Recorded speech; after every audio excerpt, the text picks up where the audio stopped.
Do y'all think that the better team won, or was this just a bad game? They got a cloud hanging over their head. You execute when you're supposed to execute, and we didn't do that. They were the better team in that game.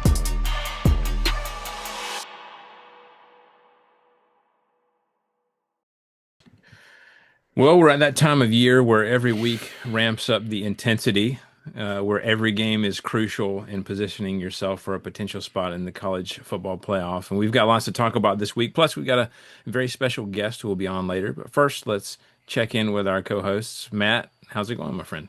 It's going okay. It's all right. We got to play Florida in the Swamp this weekend at night. I'm not real crazy about that idea, but here we are, playing a team that we haven't beaten at their home place since like 2004, but everything's fine. We'll be fine. It's okay.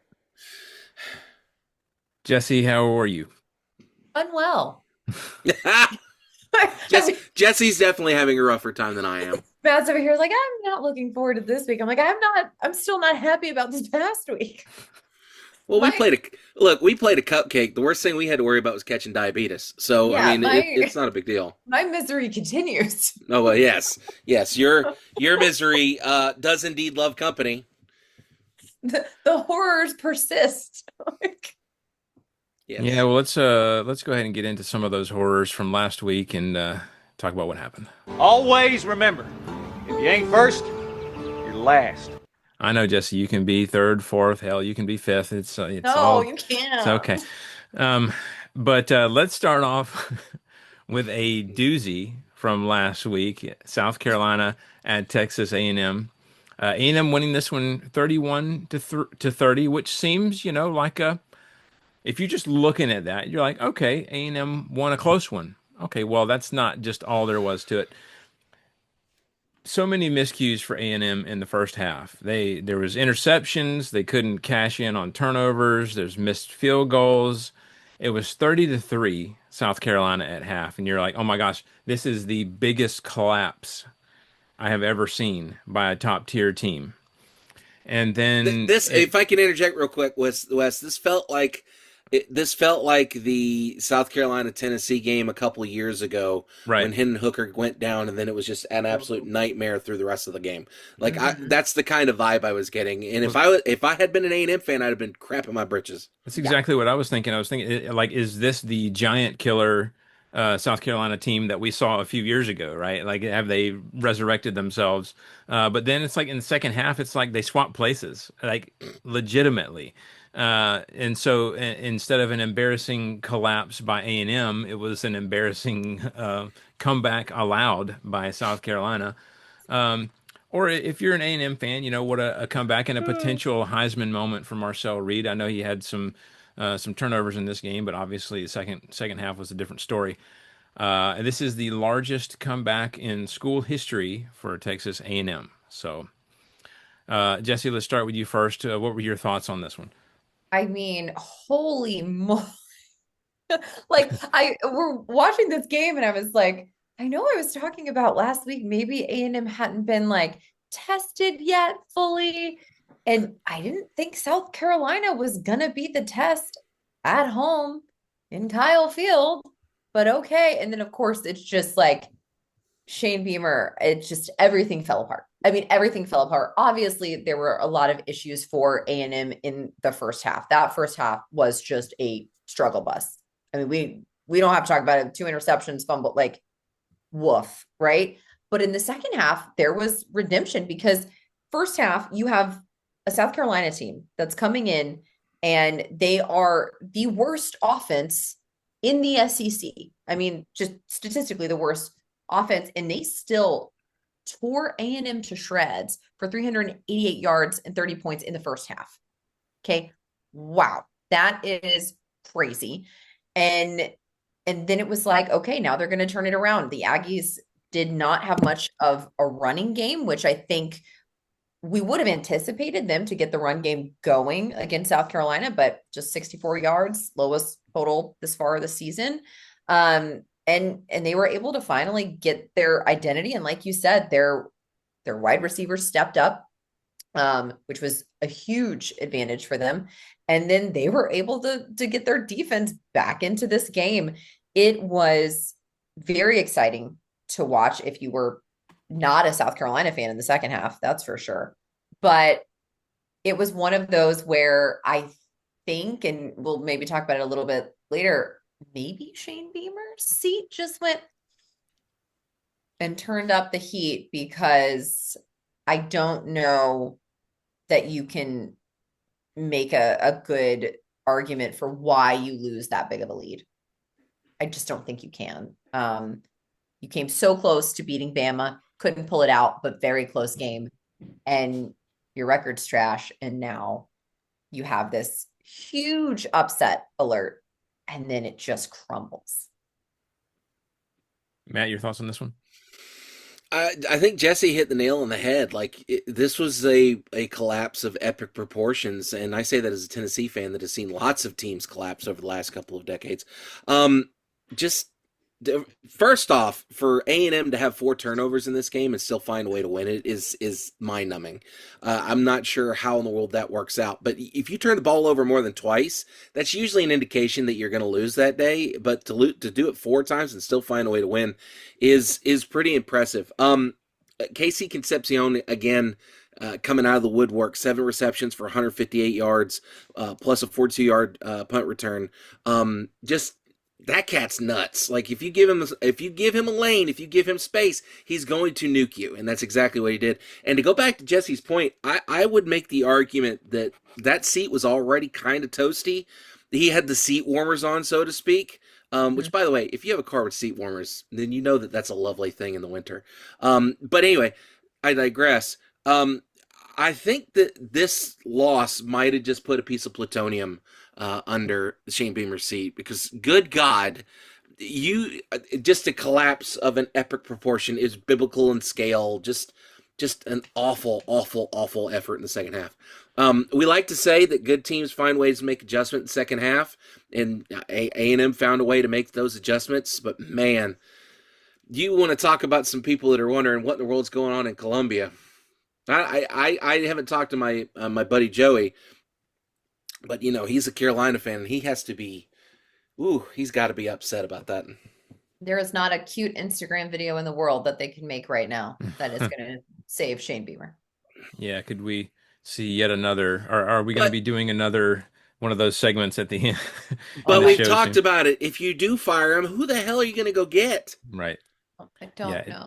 Because Lane's not going. We've already well, he might go. We'll talk about that. He's a little not later, going there. I mean, no, he's definitely not going. No, he's not going there. But like the cupboard's so bare. Like, it's like you open it and there's just cobwebs and like a little mouse in there with a "will work for food" sign. Like, that's all that's there. There's Just not spam. enough people for the amount of vacancies that are there. At least the splash hires that everybody's going to want, in at least. So let's move to Arkansas at LSU. LSU winning this one 23-22. Jesse got the point here.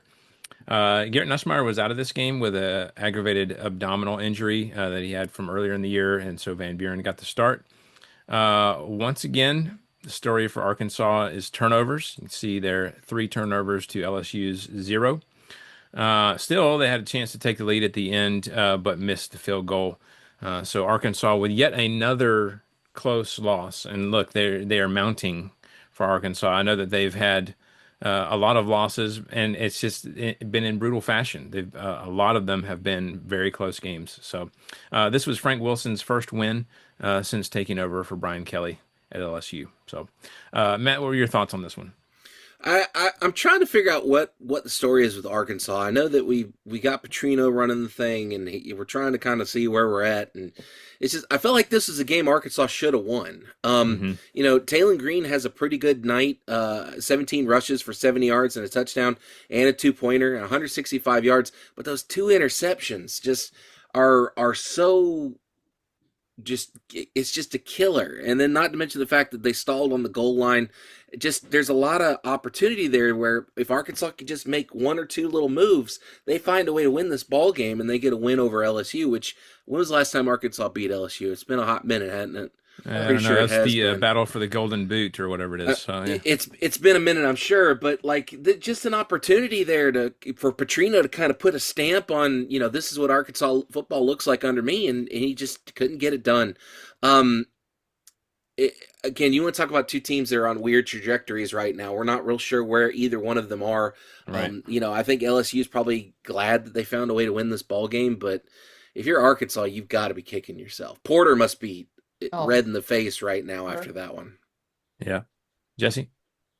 I mean, this was a big one, I think, for LSU. Obviously, they've had their coaching struggle. Both teams have had coaching struggles, but this was, like, as you mentioned, the first win over there since an interim coach taking over. They've also, I think this game showed that they can plug some of the holes that the LSU fans were feeling. A lot of the chatter was, well, we're not diversifying the playbook on offense. We're just kind of running the same thing and it's not working.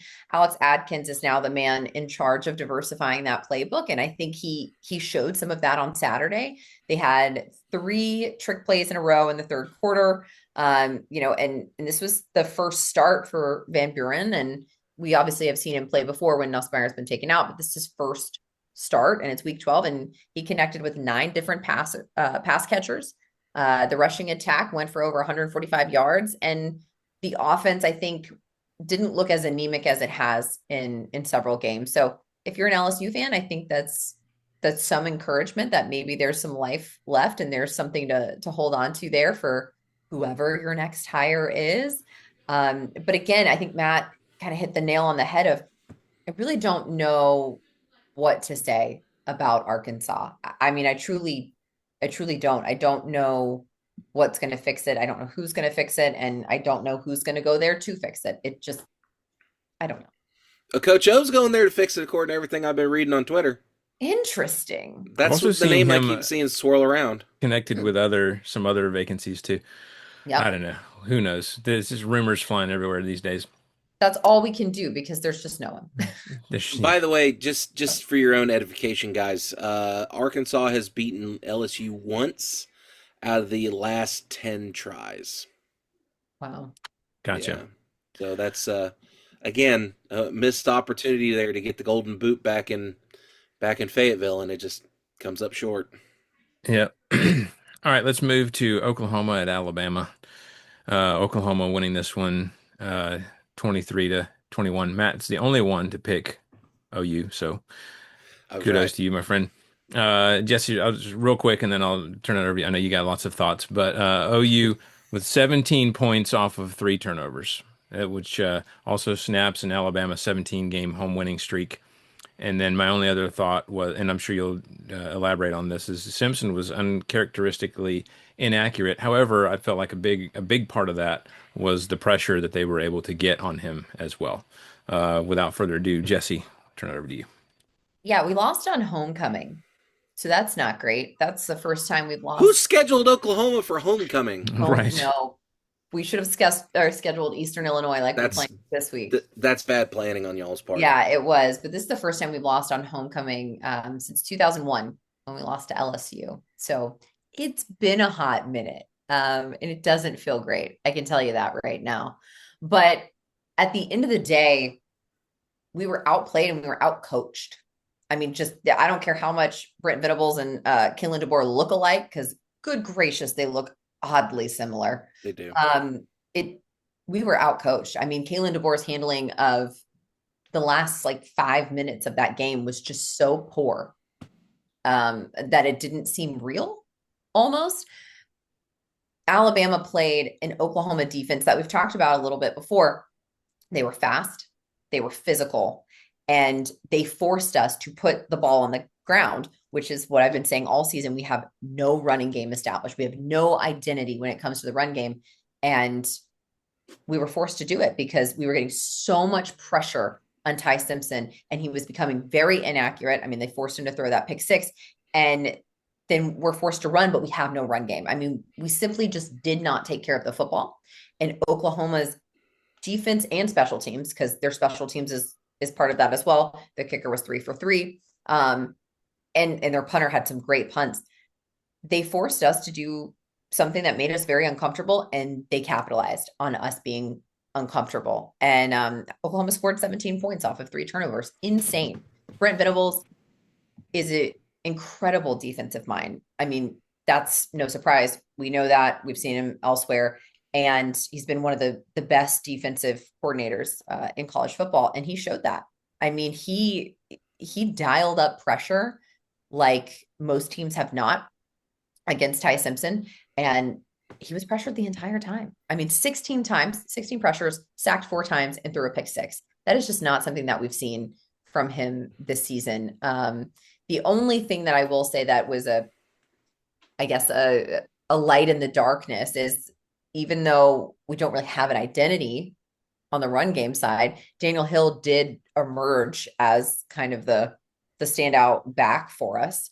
Right. While he didn't have crazy stats, he had 15 carries, 60 yards, and 2 touchdowns. So not, he's not Derrick Henry running the ball up the middle constantly, but solid numbers for him, 2 touchdowns and his best game yet. And hopefully we can capitalize on that. Hopefully we go back this week, we look at tape and we realize, holy cannoli, our line's got to hold. We've got to make better decisions, and we've got to have a run game. I've said it the whole time. We've played well. We've done some really impressive things, but we have not put together a complete offense. And we were exposed at home in front of 101,000 people. Jesse, I also wanted to get your thoughts. And Alabama's kicker, when there was the high snap, he just really lit into Long snapper. the long snapper there for that high snap.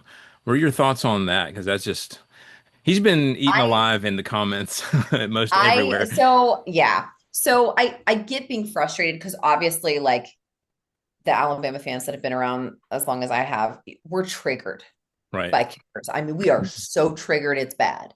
And we're just like, and we got so used to our sweet baby angel, Will Reichert. We just got so used to him, and now we don't have him. But I think, to me, that's something you talk about on the sidelines, right? Like, that's something you go chat about. But also, and again, I'm not a kicker, so if you're a kicker, you can come for me. That's totally fine. I don't care.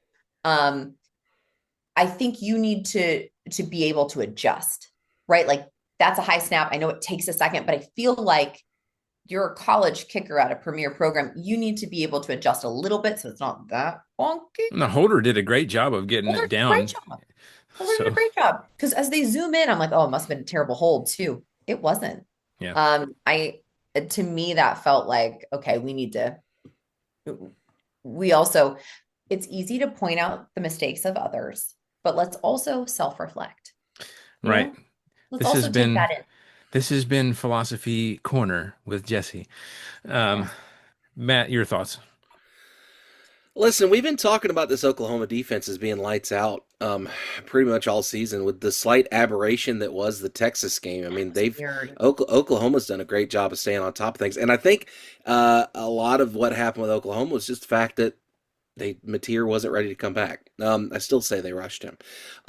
But, Bama gets 400 plus yards of offense, but then they only get 3 touchdowns. Like, it's not a good look. Not to mention the fact that Oklahoma, scored how many points off turnovers here, Wes? 17. Yeah, I mean, so really, if you want to be really technical about it, this game should have been not even close. Oklahoma only had 212 yards of offense. Exactly right. So, but here's the thing. At the end of the day, it doesn't matter what all the other numbers say as long as you've scored more points than the other team. Jesse, I would like to ask you this question, and you may not like this question, but I'm kind of curious what you think. Correct me if I'm wrong. DeBoer came from Washington.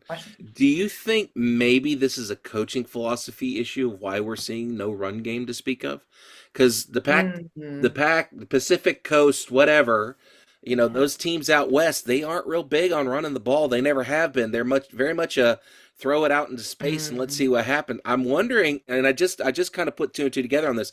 I wonder if this lack of a run game is just typical of a West Coast style offense.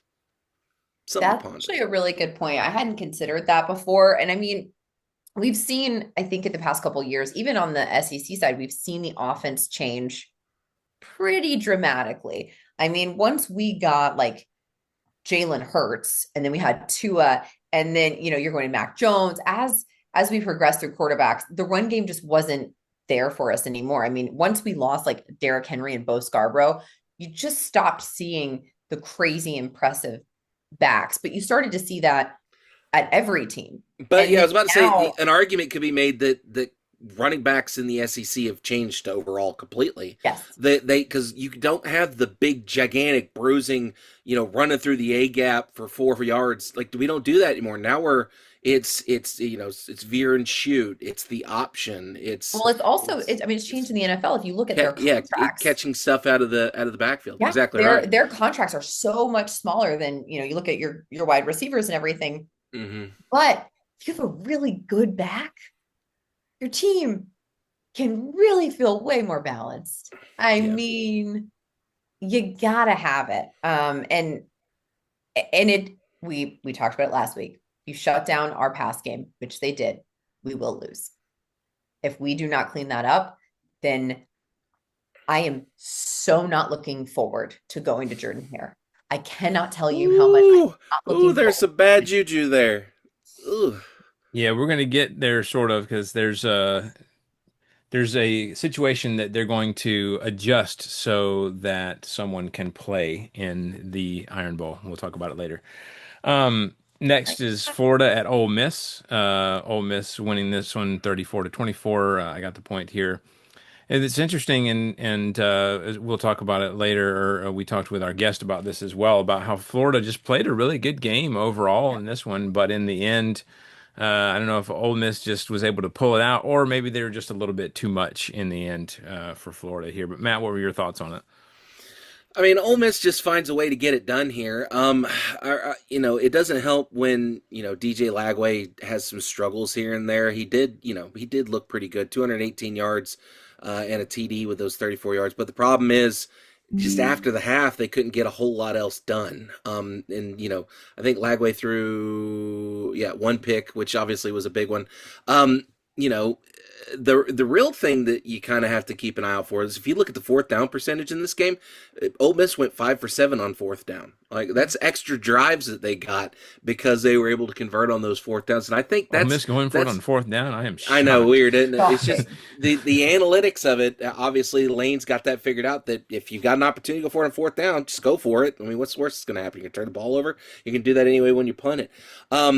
But Ole Miss continues to show that they're gonna be decent and they're gonna be hard to beat, and Florida continues to be right there, but then just something falls down. Don't worry, Gators. If you're a Gators fan, you're probably gonna be fine this weekend, so it's okay. Stop. Jesse, your thoughts on this one? I mean, I think you hit the nail on the head. You had a dominant running attack from Ole Miss with Keon Lacey, and they talked about it on game day. Lane Kiffin says, I wake up and I'm thankful for something. And I tell my coaching staff we should all be thankful for Keon Lacey. He had 224 rushing yards and 3 touchdowns. Insane. I think Ole Miss. Weren't we just, Jesse, weren't we just talking about the importance of having a run game in the SEC? I think we just talked about that. I tell you what, you continue. I'm going to send Kalen DeBoer a text real quick. Yeah. Could you just tell him to talk with Hey, Lane? Kalen, what's up? Find a running back or a way to get him into space. Laughing emoji. Middle finger. Send. Okay. Go ahead. But I think Lane also showed that despite what seemed like a slow start for them, they made some really strong defensive adjustments as well. And we talked about it. I know we didn't record it, but we talked about it after the interview that's coming up, and Kiffin just continues to have success at Ole Miss. And I know there's going to be news sections and we're still talking about the coaching carousel. Lane Kiffin would be very dumb to leave Ole Miss. I don't think that needs to happen. Right. Yeah. There's just, because I mean, one of the jobs he could go for is Florida, and they've, it's rough stuff out there. They are officially eliminated from, bowl contention. They're not going to win enough games. They have very inconsistent defense. They have very crucial turnovers, and they can't put together 4 full quarters except against Texas. So I The woes at Florida are just, it's tough right now. Yeah. All right, well, let's move on to Texas at Georgia. Georgia winning this one 35-10. I got the point here. And this was a close ball game, 14-10 in the third quarter. It was. But then Georgia just started going for the jugular in the second half. And what I mean by that, being more aggressive just in general, going for it on fourth down twice, once pretty deep in their own territory, and dialing up the onside kick, which was recovered successfully. That was out of left field to me. Obviously, it was out of left field to Texas as well, because it was just completely unexpected. And just that play and stealing a possession right there just really kind of broke the back of Texas. You could just sort of feel everything just sort of deflate at that moment, even though they weren't down by that much. But another thing that I'd like to mention in this game is Noah Thomas coming up really big since Kobe Young's injury. He had two touchdowns in this one receiving. Georgia's punter Brett Thorson did a good job keeping the ball away from Texas's electric return man Ryan Niblett all night. Cody talked about that last week. He said, "Please punt it to Ryan Niblett," and thankfully they did not, or they were pretty smart about that. That guy's been a huge catalyst for Texas this year, turning things around for them even when they haven't been playing well. So I think that was well played, keeping that away from him. I'm happy with the way Georgia played. Obviously, it was strange though last week not to be on pins and needles near the end of the game. Even more unusual this week against Texas, against a tough opponent this week. So if you're a Georgia fan, you have to be ecstatic about that. If you're a Texas fan, on the flip side, you have to be a little bit frustrated with some of the drops, the miscues, and how they've kind of performed, in situations, big game situations like this. So I even saw somebody in the comments of one of our videos last week talking about is Sark leaving? One Texas fan said, "I hope that he is." So you know, it's Oh, what you wish for, friends. that's Oh true. my God. Who are Oh, you going to go Cody's get, probably Texas? yelling. Who are you going to go get? And have they forgotten the days of Charlie Strong and some of the others, around that Cody time? is yelling right now.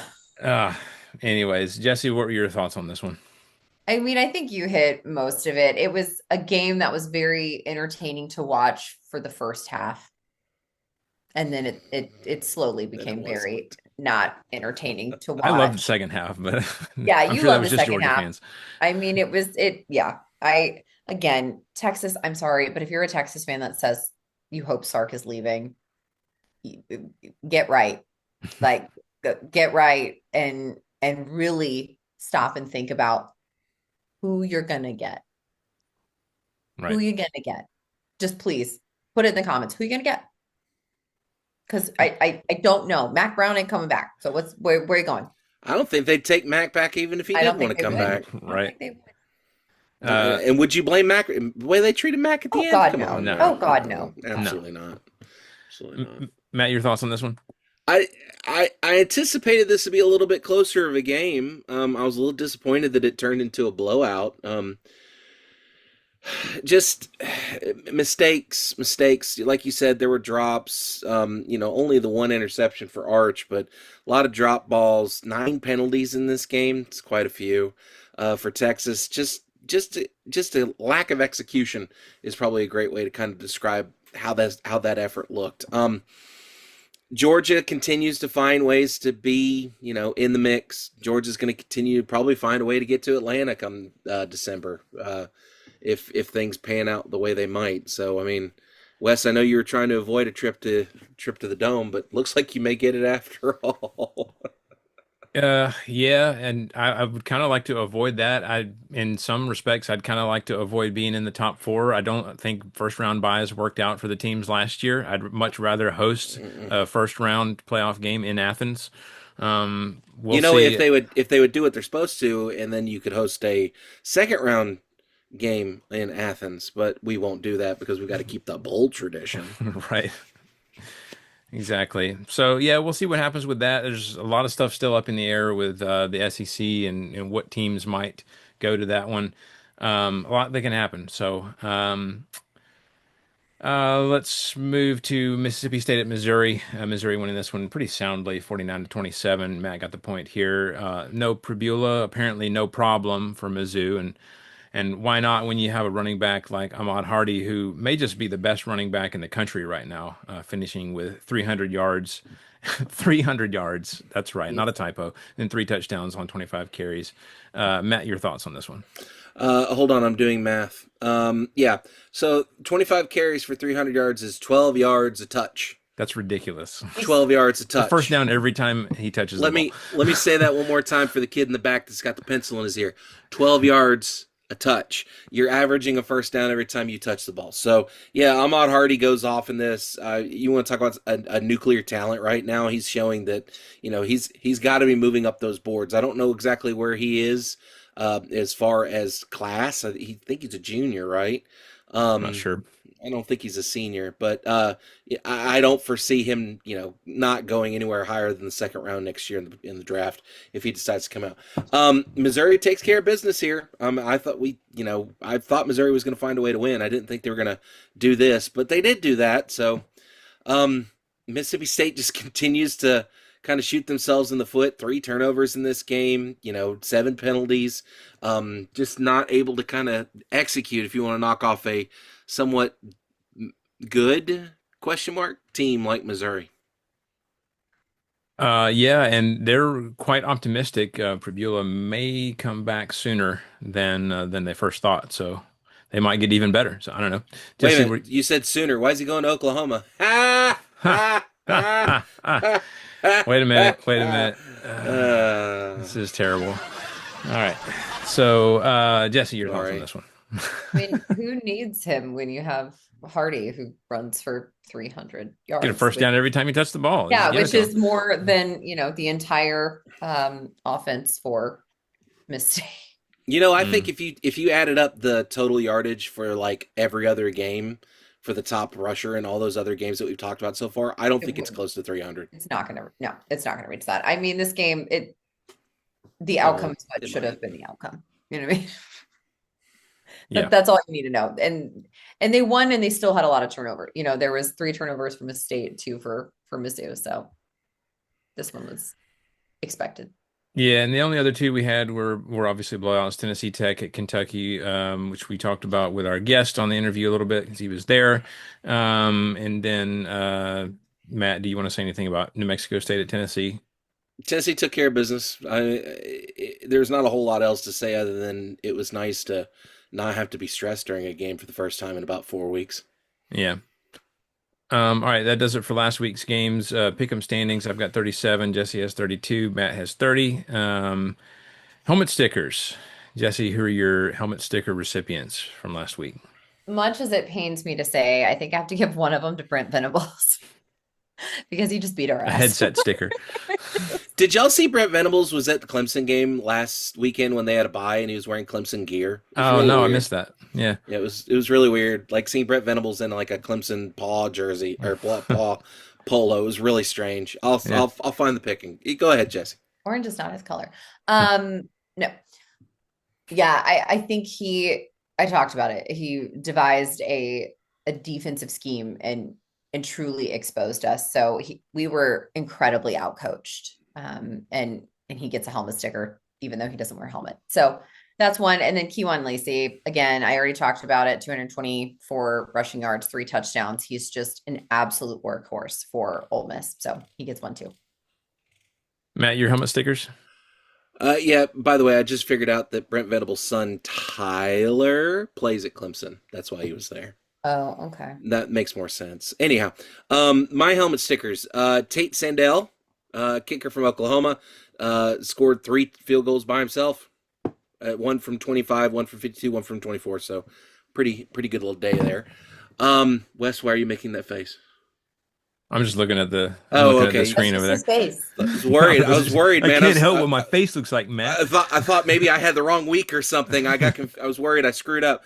And then for my other helmet sticker, Marcel Reed, 439 yards and 3 TDs. We're going to ignore the 2 interceptions. And then that 28-0 second half pounding and that 99-yard go-ahead drive. Kid had a great day. Great day. Yeah, and speaking of great days, my helmet stickers, Ahmad Hardy, I don't think it comes as any surprise. Those 300 yards, 3 touchdowns, and 25 carries that we mentioned. And then Gunnar Stockton, 24 of 29 for 229 yards, 4 touchdowns. He did have a pick, but he also had 29 yards on the ground and a rushing touchdown as well. So I just I think you continues to, I huh? think you'll take 5 touchdowns for 1 turnover Yeah, in that ratio. I think but that's okay. it's very interesting. He just continues to kind of quietly just put together a very solid performance every week. And I mean, honestly, that's what you'd kind of prefer as a fan, is just to continue to plug away. I guess y'all aren't missing old Sid, are you? Hey, you know what? I think it worked out well for both parties involved. For the most part, obviously, Ah, if you're a Miami fan, you may be saying something else, but uh, especially when he he's throws his teammates under the bus. All I'm saying is we tried to tell you. So, he'll be all right in his Lamborghini hanging out with the Cavender twins or whatever they're called. no, they broke They up. broke up. Yeah, What? yeah, Yeah, they broke Say up. it ain't so. yeah. I know. I thought they were. Oh no. Thought they were gonna make it. Click. Is true love Anyways, real? No. all right. So that does it for helmet stickers. So let's take a quick break, and then we'll do our interview with Will Byrum of the Door Report. All right. Well, it's our honor to welcome once again to the show a guy who needs no introduction, but we're going to do it anyway. He's the owner and editor of the Door Report, the premier Vanderbilt podcast and site in Nashville. Welcome to the show, Will. Thanks for having me again for the second year in a row. I'm Yeah, a man. returning guest now. I know it's awesome. Yeah, You're if you're on one more, you officially get the title of friend of the a friend of the podcast. show. Yeah, Okay. yeah, Yeah, I'm eagerly awaiting. You're yeah. almost there. Well, since the last time we talked, Vandy shocked the world and beat Bama last year. They didn't finish the regular season kind of like they wanted, but they still beat Georgia Tech in the Birmingham Bowl. And then this year, not only have they shown that last year's success wasn't just a fluke, they built on that success and have been historically good to the point where there for a few weeks it was like we kept going further and further back in history to find the last time Vanderbilt had a record like this or did something like this. So I have to ask you question number one. As a Vanderbilt fan who I know has been through a lot, obviously over the years, probably been the brunt of a few SEC college football jokes over the years, and finally getting some vindication. How does it feel for the program to be this successful? So I will start not just with my feelings, but kind of speak for the Vanderbilt fan base as a whole, because it's often used tortured fan bases. I've seen Arkansas fans complaining about it. I've seen South Carolina fans. I've seen other things. There is actually genuinely no fan base across any sport. Maybe the Cleveland Browns. We'll see. But across like any sport that deserve success more than Vanderbilt fans. The true diehards that have come to games their entire lives. My dad, dads of a lot of my buddies that and me. I've been going to games since I was 6. This is truly a fan base that deserves this. You've stuck by this is the definition of loyalty. If you stuck with Vanderbilt football throughout the years, so it's been an emotional roller coaster. I will say it's different now. Evaluating things at the top of the college football playoff rankings and things like that. I'm rooting for teams to lose and having to play out different scenarios. So usually the minds of Vanderbilt fans in some ways are at least partially shifted towards basketball season, and you're kind of getting in that gear. Even if you're still competing for a bowl game, you've kind of shifted over a little bit to basketball. That's not the case this year. Vanderbilt fans are fully locked in to what's going on with the gridiron, and it's been a hell of a ride. Pretty much all started by that upset over Alabama. That's when the tide seemed to turn a little bit for the expectations of this program, and it wasn't just coach speak, so to say, about Clark Lee saying we can beat anybody, we can compete with anybody. There was proof, there was tangible proof we can beat anybody, and I think there's something to that. Yeah, I think it was SEC Media Days when he first got there, when he said that we know that in time Vanderbilt will be one of the top tier programs in the country or something to that effect.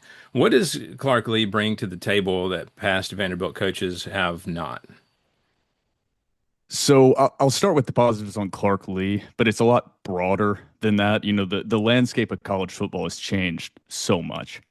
Clark Lee is an extremely intelligent man. That's number one. Extremely smart. He brought in Barton Simmons as the general manager, one of his good friends, alongside him, and the success wasn't instantaneous for Clark Lee. I mean, his first 3 years were 2-10, 5-7, 2-10, and then he kind of went back to the drawing board. Brought in Tim Beck, brought in Jerry Kill from over at New Mexico State, and kind of said, "All right, we need to rethink how we're doing things." And Clark Lee brings. I often make the joke or honest statement that a majority of these high level, even college football head coaches that are making millions of dollars, if they were not kind of, I don't want to say luckily, because a lot of hard work and things go into it. So I'm not dismissing that. But if they were not, they'd be middle school gym coaches.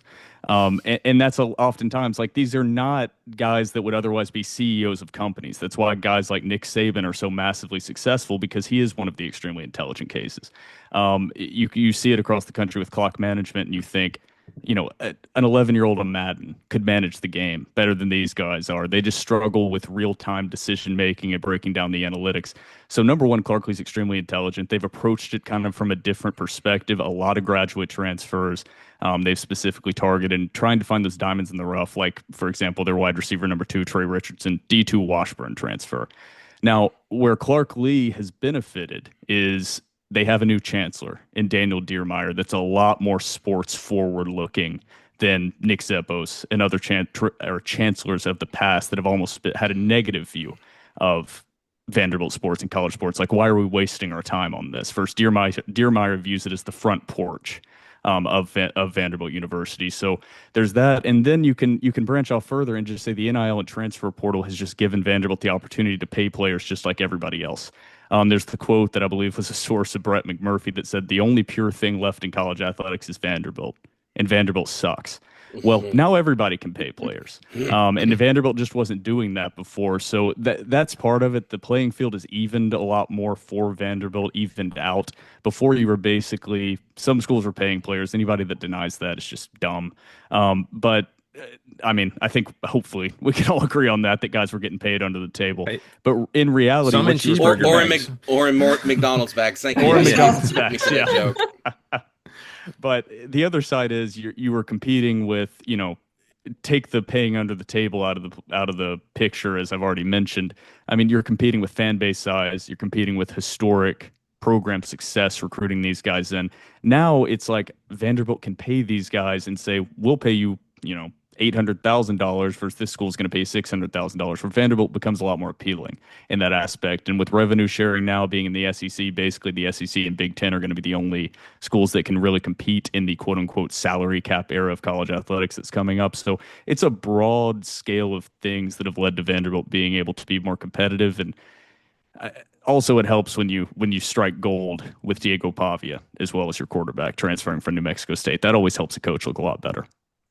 Right, which leads me to, and you've already kind of answered this, but talking about NIL and the transfer portal, obviously Diego Pavia is one of the biggest examples of success for Vanderbilt. What other cases would you say have helped build this team? And then I'd also like to add to that, how does that work with Vanderbilt, who I know, since they're a private institution, they don't necessarily have to disclose everything financially, but I don't know how that works in terms of NIL and revenue sharing and all that stuff.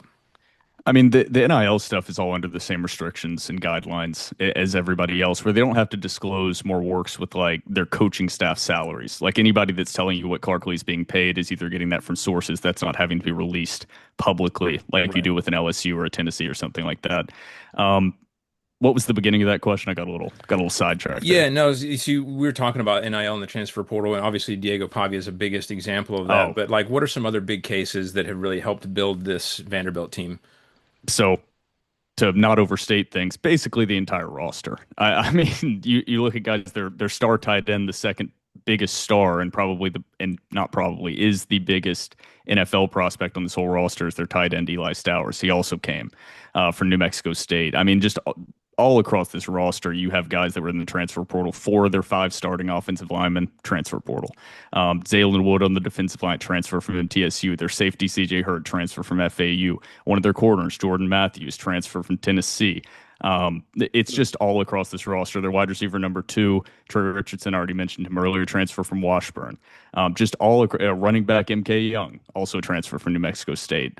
They've built their roster through the transfer portal, and there's nobody in college athletics that has adapted to the transfer portal better than Vanderbilt thus far.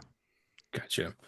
So I guess that kind of leads me to the next question as well, and that's what has really impressed you the most about this year's Vanderbilt team? And I mean, just in the sense of like, what characteristics are you seeing from this team in terms of resiliency, or whatever it could be, intangibles or tangibles that you see that we've just not seen from a Vanderbilt team before? So I would start with the most tangible part of it, which has led to them being 8-2. This team, for the first time, like we can go back to last year for Vanderbilt. There was a very clear roadmap to how Vanderbilt could beat teams and did beat teams. They went 6-6, 7-6 if you count the bowl game, but they're going to control the ball. They're going to win time of possession. They're going to run the ball down your throat, and they're going to win time of possession. And they're going to play clean football. That it's a very simple. And if they get down early, it's kind of over. That's different with this team this year. They can win in a diverse set of ways. They've won shootouts. They won a shootout against Auburn of all teams, 45-38 in overtime. Right. They've won a slug it out game against Missouri, 17-10. They've won kind of an in between in that against LSU, 31-24. They can win if you take away the run game now. Diego Pavi's been an improved passer. They have a lot more playmakers on the outside. They're able to beat you by throwing the football. You saw that against Auburn. They're also able to beat you running the football. You saw that earlier in the year against Virginia Tech, South Carolina. Just the diversity of ways they can win, I think, is the biggest change this year. And there's true belief in that locker room. I know there were a lot of quotes before the season that a bunch of people like to bookmark, and now those bookmarks have gone a little silent with Diego Pavia talking about things of wanting to win a national championship. And, that's still a very far away dream. But it's a lot closer than I think people anticipated going in. There is true belief in this locker room. Like that same old Vanderbilt SOV that's talked about in the fan base, that's gone. This team derives their confidence from their quarterback, Diego Pavia, and it's true confidence that they believe they can go out in the field and beat anybody. Yeah, and you just mentioned the championship. I know it's kind of a long shot at this point, as you've kind of alluded to, but let's say that Vanderbilt wins out. What is the most likely path? We talked about earlier some teams that might have to lose, but in your opinion, what is the most likely path for them to get into that 12-team playoff? I mean, at this point, it's I don't have it written down in front of me. My co-host Trevor Hewlin actually wrote a great article that's up on thedoreport.com breaking down all the scenarios that Vanderbilt needs to happen. It's unlike, I don't know if unlikely is the right word. It is unlikely, but it doesn't take mountains being moved. I mean, you need Right. Oklahoma to lose a ball game. I think with a win over Tennessee at the end of the season, I think Vanderbilt will have the ability, and this is all assuming Vanderbilt wins out, which is by no means an easy task whatsoever. I mean, they're going to be underdogs in Neyland against Tennessee. There's no doubt in my mind they're going to be a Vegas underdog. So this is all assuming that they win out. They need Oklahoma to lose, or Notre Dame, or Alabama. They need a loss from them. And more than likely, they need a loss from BYU. So 2 out of those 4, or 3 out of those 4. And then I think they can jump Utah with a win over Tennessee at the end of the year. So likely in this next CFP rankings, I know they don't release until Tuesday night. We're recording this on a Monday. Vanderbilt's likely going to jump up to 13 in those rankings, and you got to get to number 10. Because unfortunately, and I think it's a rule that's going to be rewritten after this season, to be honest, I just don't think when they wrote the rules of the 5 highest ranked conference champions, they envisioned the season quite playing out like this. So I think that rule will be rewritten now, because unfortunately you're going to have a couple teams that just truly don't deserve to be in the college football playoff. They're going to be there from the ACC likely, and then a G5 school. There's just no outstanding G5 school this year. In the past, there have certainly been teams that deserve their shot. This year, I'm just not so sure that's true. Yeah, yeah, and highest ranked is a broad term because in some cases they haven't been ranked, and some of these are Exactly. still jumping in, which is just mind-boggling. But whether it's fair or not, I know a lot of people are saying that Diego Pavia is this team. We talk about him a lot, and everybody talks about him a lot. But what are your thoughts on Vanderbilt's ability to sustain this type of success into next year and beyond? Like what life would be like without Diego Pavia? I mean, they are going to take a step back next year. I mean, that's not a question. I mean, I don't think they're going to be a national contender like they are this season. I mean, that goes along the way of basically every team outside of maybe 8 to 10 programs in the country that just continuously churn out talent. If you lose your star quarterback, your star tight end, your entire offensive line after a season, you're going to take a step back. It's not so simple to just replace all those guys. And Diego Pavia is a special talent. However, they've proven that they can identify talent in the transfer portal. So I think there's different types of sustaining this success. I think into the future, assuming they can retain Clark Lee, which things are looking, I would say, relatively positive on that front based on some sources I've talked to, but not necessarily locked down. Some issues with the administration and some changing of policies regarding transfers and things of that nature seem to be the holdup. I think Vanderbilt can sustain success of no longer being the doormat of the SEC. I think they've got the staff in place. They do have some talent returning next year, and they've got a unique offensive system underneath Tim Beck that's just extremely difficult to play against and get prepared for. So I'm not one of the Vanderbilt fans that's just like, we're going to turn around and just be right back to what we are. I mean, that's foolish to think that way. I mean, Diego Pavia is an extremely special talent, something that Vanderbilt's never really seen. And you're not just losing Diego Pavia next year, you're losing quite a bit of talent that should be graduating next season. And you never know with the current lawsuit going on with Langston Patterson, Vanderbilt's linebacker, is one of the main names in that. It's kind of a constantly changing landscape as to what eligibility is going to be looking forward in the NCAA. But yeah, I mean, Vanderbilt's going to take a step back next year, but I think they can sustain success to not being what Vanderbilt was in the 90s and 2000s, and even as recently as 6 years ago. Right. I only have, I think, one more question, but before I get there, I did want to turn it over to Jesse and or Matt if you guys had any questions for Will. First of all, I feel like I don't like when you come on the podcast because last time my team lost to yours, and this time my team just lost again. So I'm not We were loving both rooting for Bama, though. So not loving the juju. Will.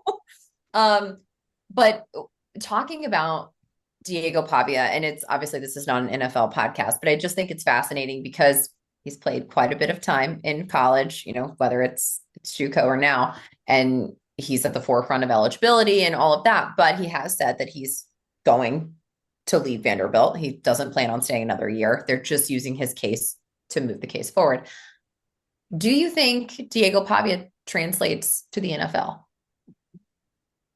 So I'll start with the simple answer, no. And I'm a huge Diego Pavia fan. And I'm not putting anything past him because if you had asked the question, is Diego Pavia, when he was playing at New Mexico Military Institute, going to be the starting quarterback of a CFP contender, you would have been foolish if you would have said yes.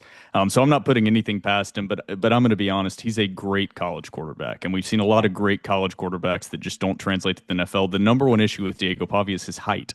He's just too short.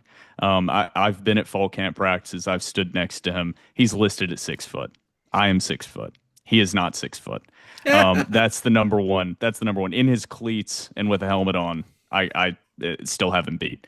And he's not extremely fast. He's a mobile quarterback. He can run, but I would put him in more in that as we'll go to a college football 26 reference. I'd put him as that improviser type, not necessarily a dual threat, but he's an improviser. He doesn't have that Kyler Murray speed, who's an example of a guy that made it to the NFL. Granted, his career hasn't gone great, but made it to the NFL at kind of that shorter stature. His arm is solid. It's by no means elite. He's a great decision maker. He's a great improviser, but to put it simply, no, I don't think Diego Pavia is a true NFL prospect. I think he's a guy that will get a shot in a camp, but I just don't see a pro career necessarily panning out for Diego Pavia. But I hope this looks foolish. I hope this looks really foolish in about 5 years because I love the guy's competitive spirit and fire and his I mean, as someone who's seen so many quarterbacks from their school not pan out in the NFL. It would be really on brand for him, wouldn't it? Just proving someone wrong yet again. So yeah, I know. He can the other clip thing this too is like, you mentioned of Vanderbilt in the past and not paying players or whatever. We also forget they have to go to school at Vanderbilt. Like, that's a thing. It's like when players go to Georgia Tech, they still have to go to Georgia Tech. That's not an easy thing. I don't care. Yes, they have tutors. Yes, they have a million different, helping hands helping them, but you still have to go to Vanderbilt. Mm-hmm. That is not easy. I probably couldn't go to Vanderbilt. Yeah, you've seen, I mean, by no means is Diego Pavia a Rhodes Scholar, but I mean, there's there's definitely something that restricts you from bringing in the depth of talent that you need at Vanderbilt with the academic requirements. And you've seen that for years. Or Vanderbilt's had skill players that have been good. They've had quarterbacks that have been good. They've had running backs that have been good. But overall, they just can't build that depth in the trenches. And that's where they've really struggled in the past. And that's a lot due to the academic requirements, like you said. Yeah. And this is obviously not a current player, but just because I think this is funny. What are your thoughts on Jordan Rogers? So that's the only season of The Bachelorette I've ever watched, was the one Jordan Same. Rogers was on. Same. And he actually won it, which is even funnier. They're married. I will say, yeah, are they still? They are married. I think they have a kid on the way or something. Wow. Interesting. One of the ones I that didn't follow it lasted. after that. Yeah, one Yeah. of the few. Jordan Rogers, I mean, it has always rubbed Vanderbilt fans the wrong way, as he loves to refer to himself as an SEC quarterback and not as a former quarterback at Vanderbilt for whatever reason. Yeah, so Jordan Rogers, he's not beloved by the Vanderbilt fan base, but we do appreciate, as Vanderbilt fans, people covering Vanderbilt. He was a solid quarterback at Vanderbilt, so I'll leave it at that. And he also did join the Door Report at one point, so I'm not going to talk too badly about him. Nice. By the way, I had to look that up because I have no idea who that was. Not up Aaron Rodgers' not up to brother. date on The Bachelors. Oh, I got it now, but Yeah. a minute ago. I don't think they Yeah. speak though. This is Yeah, not, that was it's an interesting storyline on The Bachelorette is. as well. It is. I won't take us down that rabbit hole because this is by no means like a reality TV show or NFL gossip podcast. So continue, Matt. No, I don't have anything else except for, we were kind of selling Diego Pavia short, but for some reason, it's going to sound really funny when I say this, but he has like some Doug Flutie kind of vibe a little bit, just a hair, because he's, undersized. He may not have a rocket arm, but I mean, he wins games when he needs to. It's kind of the name that pops in my head when I think of Diego Pavia. That and Johnny Manziel, as we've Oh my gosh, discussed earlier. what is the friendship with Johnny Manziel? Will, break it down, please. I wish I had more information on that. I would say Johnny Manziel is the guy Diego Pavia grew up mirroring his game after. Yeah. So that's the first part. And then Johnny Manziel, for whatever reason, has kind of stepped in some capacity as a friend/mentor role, but I'm not exactly sure you want Johnny Manziel to be your mentor. I was about to say. If we're being honest. So I don't know exactly where that relationship sits or exactly how it works. I know they love going out in Nashville. I'll say that in the Nashville fair. rooftop bars. Johnny Manziel was on the sideline for the Bama game in a Diego Pavia jersey. I don't think we want Johnny Manziel on the sidelines anymore. That wasn't the best juju that he provided, but yeah, Diego Pavia is a tough comp to find somebody for at the college level. I mean, you don't want to compare somebody to Johnny Manziel because he's such a unique player at the time. But Unique's I mean, a good word. Unique. I would almost describe Diego Pavia as a less distracted Johnny Manziel in a lot of ways with his play style. I mean, Johnny Manziel was Diego Pavia likes to party, don't get me wrong, but I think he's a lot more focused on winning than people really realize when you follow this guy. I mean, he's a winner. He's not worried about if he throws the ball 14 times and puts up 108 yards from there. He just wants to win. And so I think that's kind of the differentiating factor between Diego Pavia and Johnny Manziel, but you can certainly see the influence of Johnny's game on how Diego plays. Yeah, and I think he's besties with Theo Vaughn too. I've seen them hanging out a bunch too. So Oh yeah, Yeah. He did an interview and Theo Vaughn was hanging out with his mom and like popped Yep. in. What is That's an happening? interesting one that I don't have a great explanation for either. I will say Theo Vaughn also. I'm not a listener to Theo Vaughn's podcast. Occasionally pops up in my algorithm.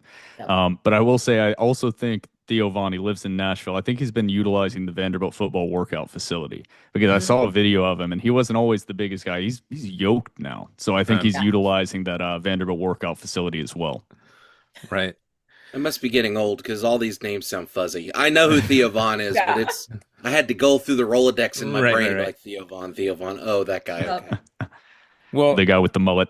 yeah, I feel like I would be remiss here. Obviously, we have a Vanderbilt and a Tennessee fan on the same show. I really need to know, Matt, like your unabashed, unrestricted thoughts.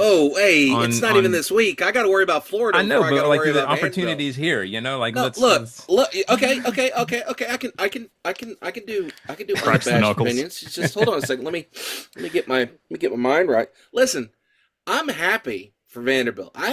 It's kind of like the same way I view Kentucky. That I'm happy. Like I'm pleased when they're doing well. I just don't need them to do well the one weekend they play us. It's kind of Like like a strong. I have zero ill will towards Vanderbilt. See, Except that for was except for that one time they beat us a couple years ago and absolutely embarrassed us. But that was coming. That was the same season we lost like Wyoming and Air Force. So I mean, there were a few years. There were three in a row there. yeah, But again, I'm referring to just the last one. I wasn't worried about the two previous. Thank you, Will.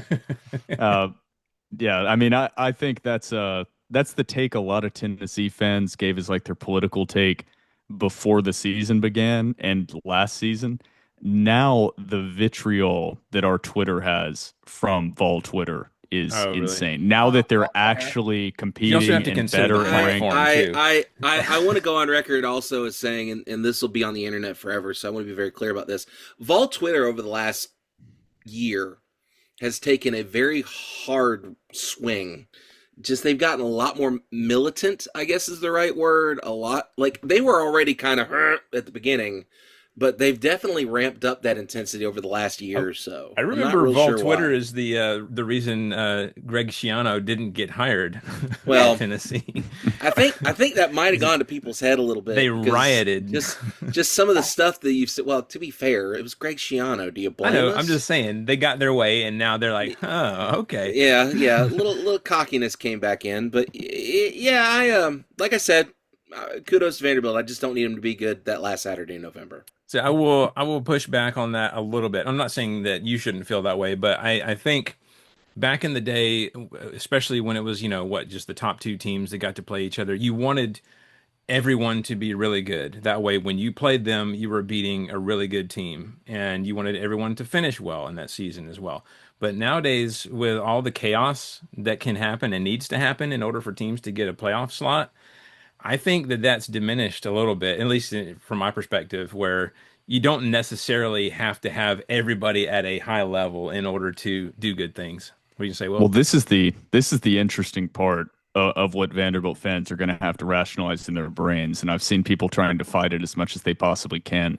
For Vanderbilt's college football playoff chances, they really do need Tennessee to beat Florida next week. Yeah. They need Tennessee to be ranked going into that final week if they want to jump over Utah, assuming Right. Utah wins out as well.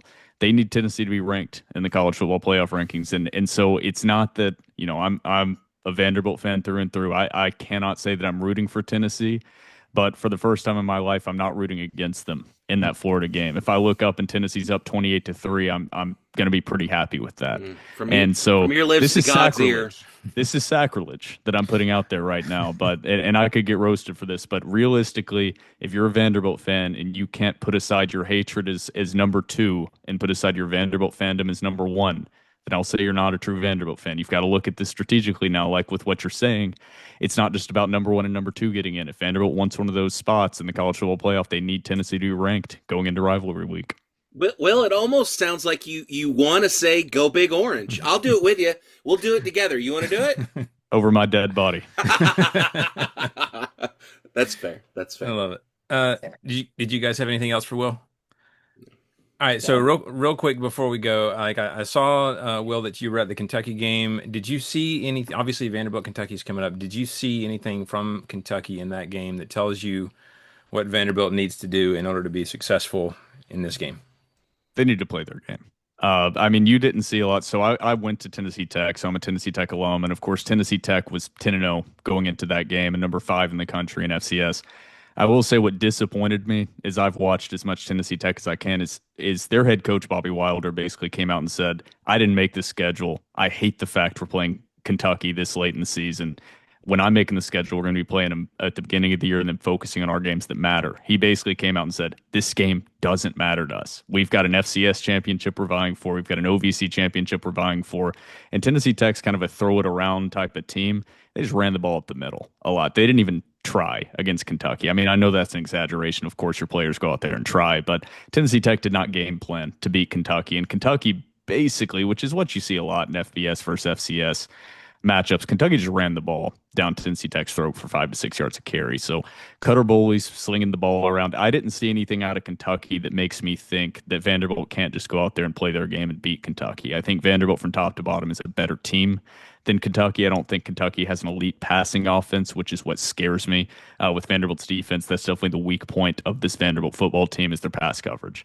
And that's what scares me a lot about that Tennessee matchup coming up at the end of the season. I think if you could pick one offensive scheme that is a nightmare for this Vanderbilt defense to go up against, it's Josh Heupel's offense. So if Vanderbilt goes out, plays a clean game, I think they're able to beat Kentucky. That's famous last words, of course. I mean, it's an SEC team and Kentucky's won 3 in a row. But I think Vanderbilt's just a better football team than Kentucky overall. So there's nothing special they have to do. McGowan's a solid running back. Cutter Boley's playing pretty well, but they don't have dynamic, explosive playmakers on the outside. That defensive line is nothing scary from Kentucky compared to what Vanderbilt has faced the last few weeks. So nothing in particular stood out from Kentucky besides, damn, that stadium was dead. And that's coming from a Vanderbilt fan. That stadium was dead. Oh, wow. Yeah, Kroger Field at night used to be different. It's not anymore. Yeah, I mean, I guess especially against an opponent like that, I guess. But anyways. Yeah, I mean, it was an FCS opponent, so I'm not going to judge too harshly. But at the same time, I was like, at least, the few fans that are there stand up. Right. When your team scores a touchdown, it was like, touchdown. Like, I saw people actually clapping like this, like, not even, it was weird. I've never seen a stadium quite that dead. Yeah, the real golf club. One of the 6 Kentucky fans that's listening to this podcast is punching the hell out of the air right now. Yep. I mean, I was there. I was fired up. Dang it. Yeah, I mean, I was in the upper deck, so is what it is. But I mean, yeah, Kentucky beat the crap out of Tennessee Tech, though, and that's one of those FCS schools that you oftentimes can see make a push to beat a Power 4 team. I think that extended the streak this year. Power 4 teams are undefeated against FCS opponents this season. And until Auburn and Mercer play this weekend. Oh gosh, yeah. We'll talk about that. Oh yeah, that's going to be an interesting one. But hey, they got that paycheck. That's another thing. They did. So $600K. That's right. All matters. Will, where can everybody find you guys on the social medias?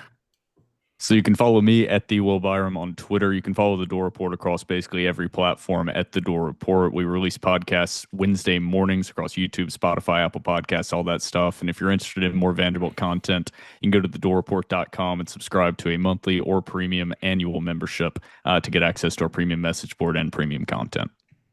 Sounds awesome. Everybody check it out. Will, thanks for joining, man. Absolutely. Thanks for having me. Yes, Thanks, sir. Have a good one. Thanks, Will. All right, that was a great interview. Always enjoy talking to Will. Got great things. It's the only to say. Vanderbilt fan I can stomach. I'm just throwing that out there. I just don't think he brings good juju for me, but I do like you, Will. But it's hurtful. Yeah, maybe it's just how things worked out. I guess maybe time-wise. next season we'll bring him in a little earlier, Jesse. So Maybe you can so, have a when- loss sooner in the season, so it you hurts a mean little like less. MSU? Great. Oh. Oh my. All right, well, let's go ahead and get into our predictions for week 13. Ladies and gentlemen, let's get ready to rumble!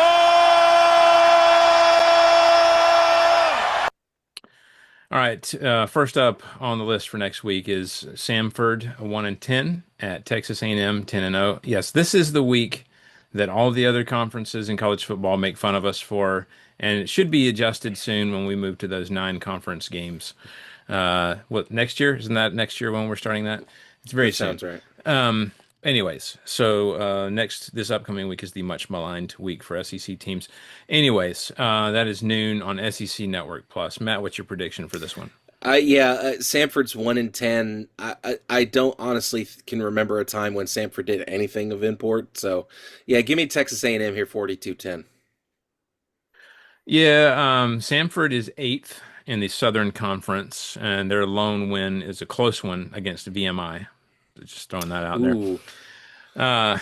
A&M may be literally pulling fans out of the stands as the 12th man for this one because it won't matter. So I'm going Texas A&M 63-0 in this one. Jesse, what you got? Yeah, this is not going to be exciting if you're a Stanford fan, but you're going to get a good payday. So remember that, friends. I'm going to pick the Aggies in this one, 49-13. I mean, I get pretty excited about money, so yeah, there's that. Money. That's right.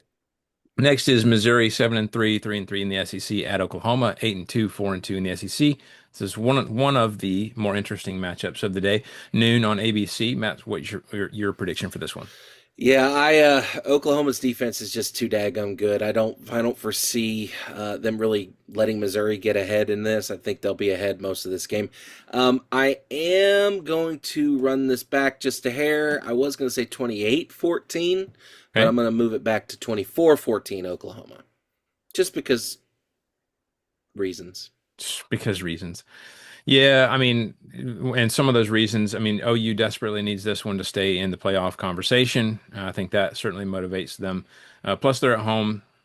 But there's an interesting wrinkle in this one. So I was alluding to it earlier. Bo Prabula might actually start for Mizzou in this one.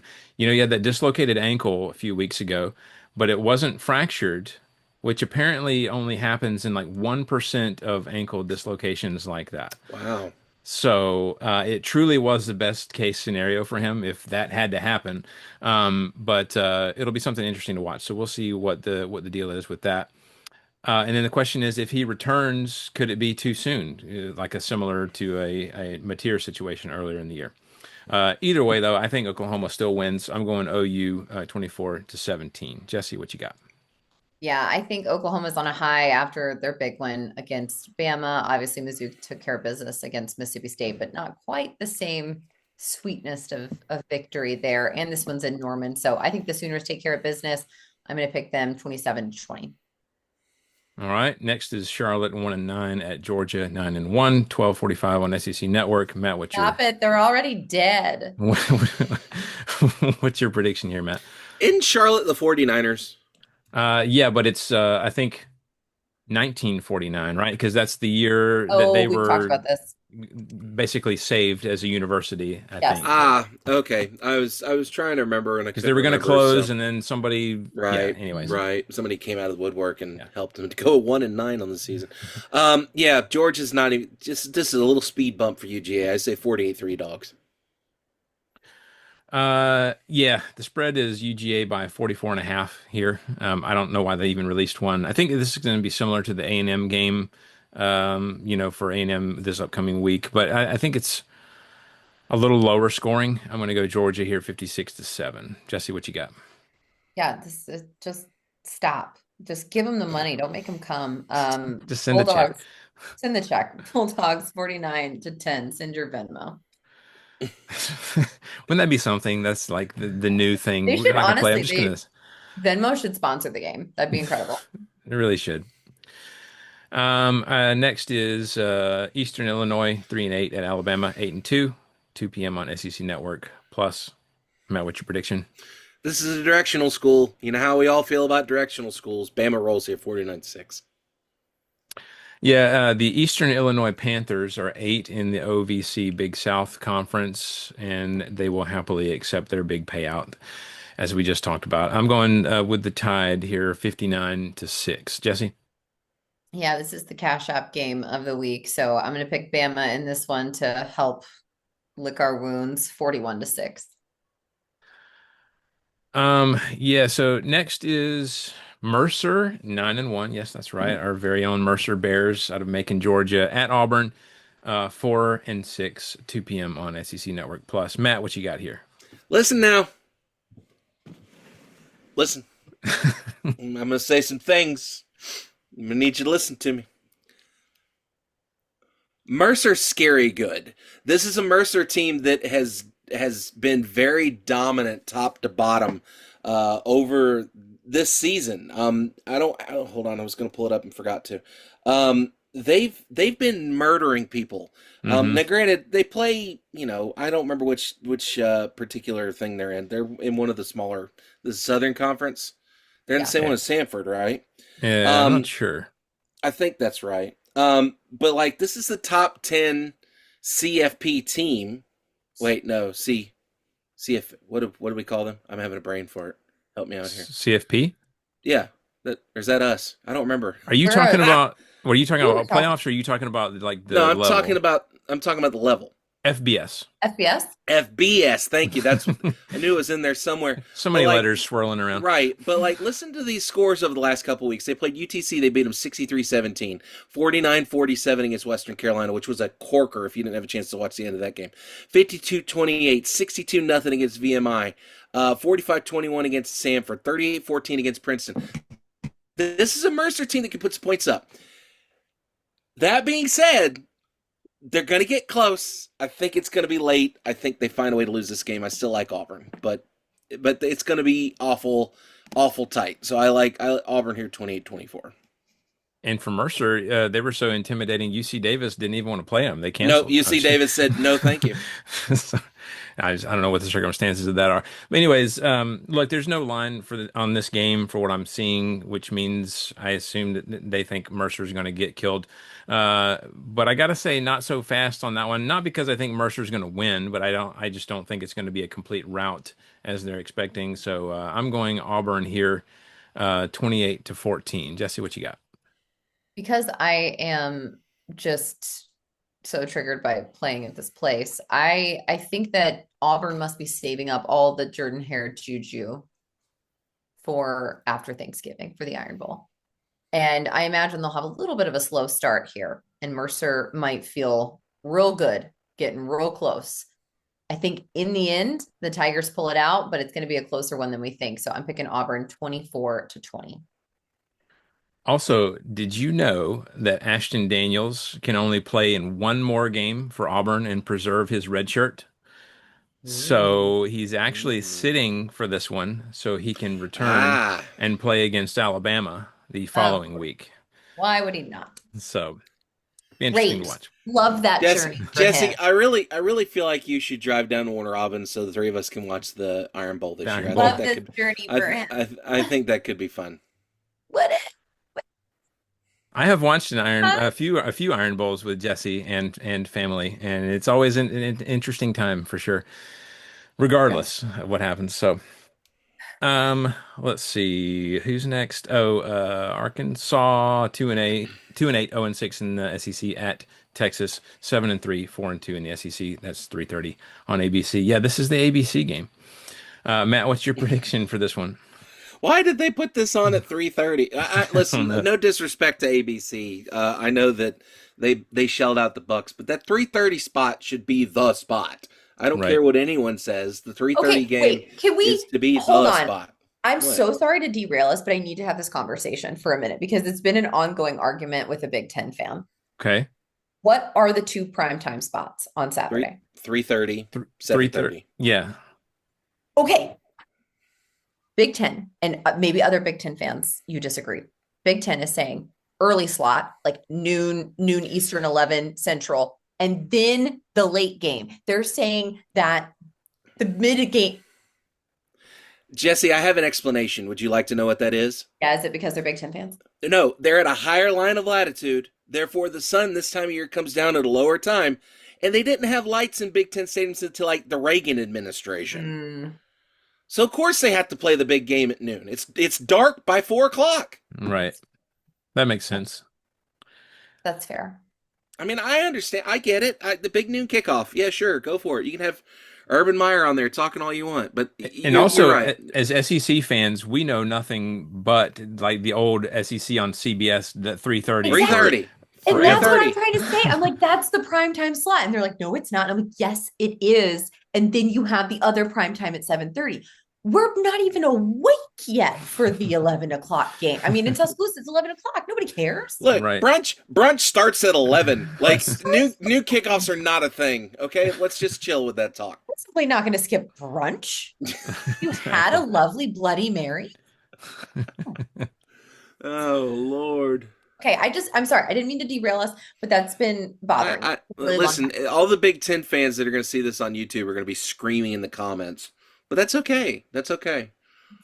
Yeah. Okay. Matt, your prediction for Arkansas at Texas?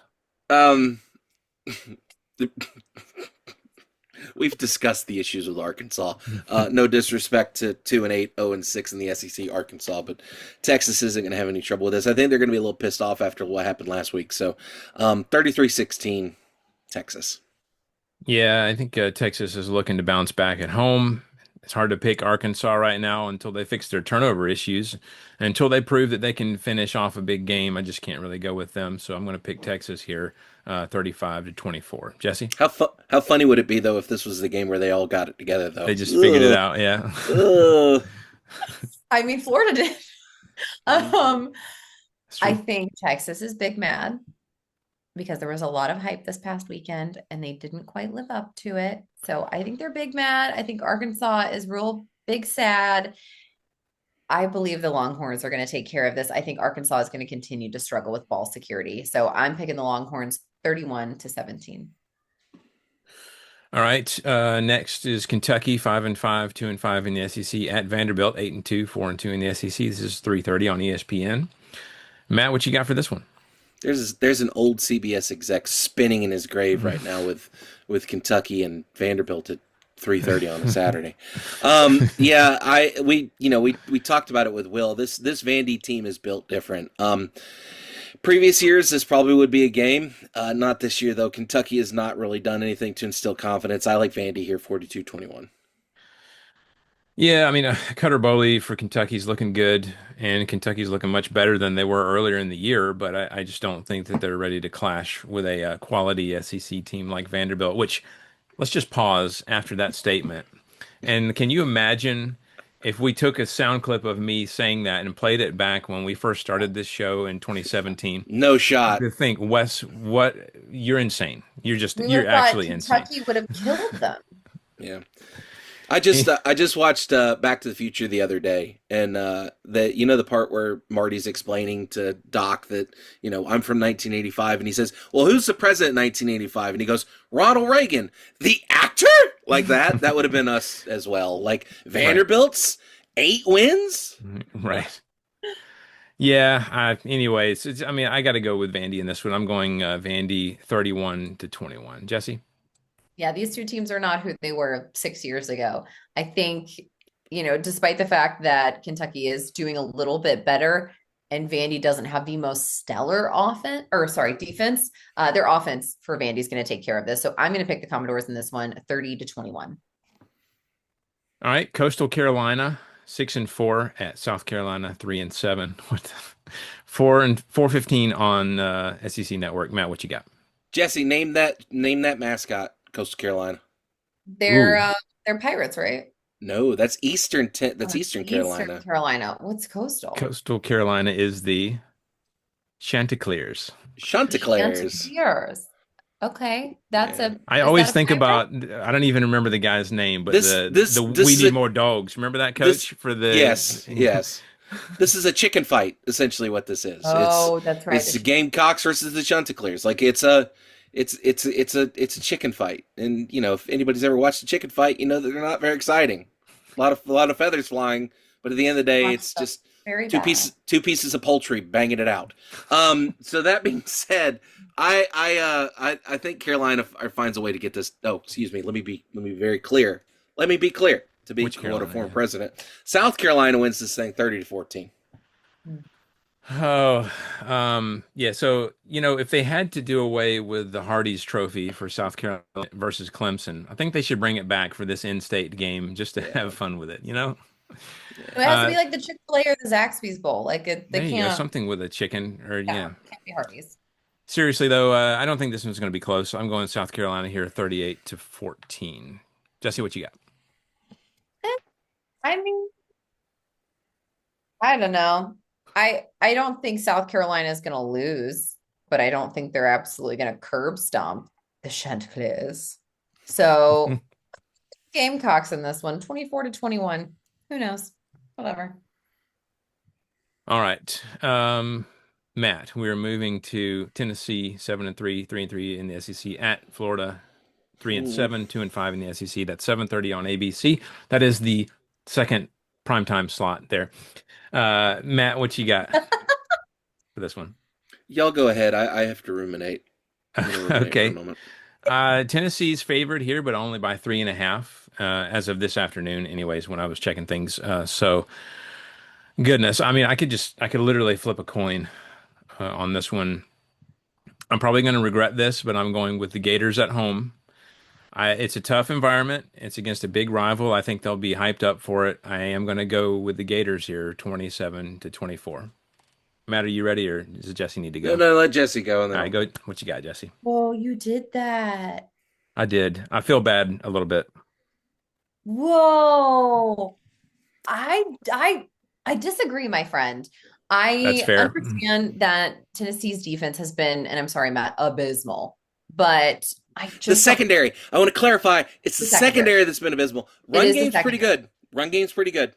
It is the secondary. I just don't know that Florida is going to put together all the pieces that they need in order to beat the Tennessee offense. So I'm going to go with the Vols in this one. Again, I think we're going to see the first 3 quarters that are close. And then I'm thinking in the fourth, Tennessee is going to pull it out. So I'm going to go with the Vols 31-24. All right, Matt, you've had time to think, time to ruminate. What you got? I've had time to contemplate my orb about this game. Tennessee historically has not played well in the Swamp, especially over the last 30 some odd years.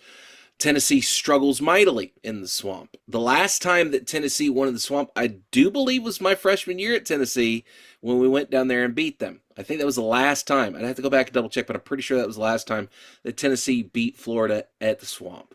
I am confident that the offense is going to be able to move the ball. I think if we play a safe, strong game and don't turn the ball over, Tennessee can find a way to get this thing done. I think that if the pressure can be put on Lagway, he's going to make mistakes. And I think that might be the difference in this one. So I'm going to say that Tennessee is going to exercise the demons. And they're going to find a way to win this ball game. 38-28. All right. Well, that If you're should betting be... the over here, you're going to make money. Just FYI. Yeah, I think that's the one I'm probably most excited to watch this upcoming weekend. And then finally, Western Kentucky 8-2 at LSU 6-4, 7:45 on the SEC Network. Matt, what you got? Yeah, again, another directional school. I know the Hilltoppers are 8-2, but Got a heck of a mascot too. No, the mascot's awful. That's right up there with the Philly Fanatic of mascots that should have never got off the drawing board. I said what I said, Philadelphia. Come at me. They will. And I don't They care. It's will. a stupid-looking mascot. What in the world is wrong with you people? It's where the country started, and y'all have the worst mascot Anyway, I'm not even going to get started. I have a personal vendetta against the Philly Fanatic. Stupid mascot. Anyhow. Did he spill beer on you at a baseball game or something? No, it looks silly. It looks dumb.